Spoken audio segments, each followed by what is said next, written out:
तो आज मैं और मेरे कुछ गरीब दोस्त आए हैं धनबाद। क्या करने पता नहीं, जस्ट फॉर फन। तो अच्छा। आते ही सबसे पहले हम लोग एक छोटे से मॉल के छोटे से शॉप में घुस गए। और फिर वही गरीबों वाली हरकत, इन गरीबों की जी मस्ती तो देखो। और फिर मजाक मजाक में मुझे ये वाला स्वेटशर्ट पसंद आ जाता है। स्मार्ट तो मैं बचपन से ही हूँ, तो मैंने ये खरीद ही लिया और फिर से वही गरीबों वाली हरकत करने लगा। मेरा सुधरना अब नामुमकिन है। यहाँ शॉपिंग करने के बाद थोड़ा सा टेम्पू से ट्रैवल करके, और ये देखो झारखंड के लोगों का सिविक सेंस, थोड़ी देर में हम लोग पहुंचे सिटी सेंटर।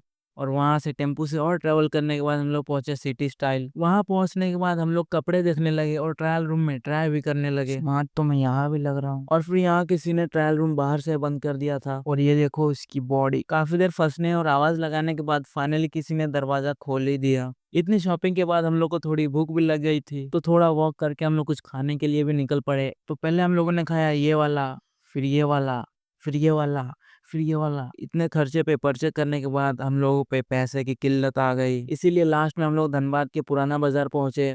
और देख ही सकते हो यहाँ पे कितनी भीड़ है, मतलब चलने के लिए भी नहीं बन रहा है। फिर वहां से थोड़ा वॉक करके हम लोग पहुंचे धनबाद के रेलवे स्टेशन, ऑफ कोर्स घर जाने के लिए। देख सकते हो बहुत भीड़ है यहाँ पर भी, लोकल ट्रेन में यही दिक्कत होता है। फिर भी चलो, कम से कम खड़े रहने का जगह मिला। ट्रेन से ट्रैवल करने का मजा ही अलग है। और देखो कितना मस्त व्यू आ रहा है। लगभग 1 घंटा ट्रैवल करने के बाद फाइनली वी रीच पारसनाथ। वहां से फिर टोटो लिया, निकल गए घर की ओर। फाइनली ये मिनी ब्लॉग यहीं खत्म होता है। खत्म।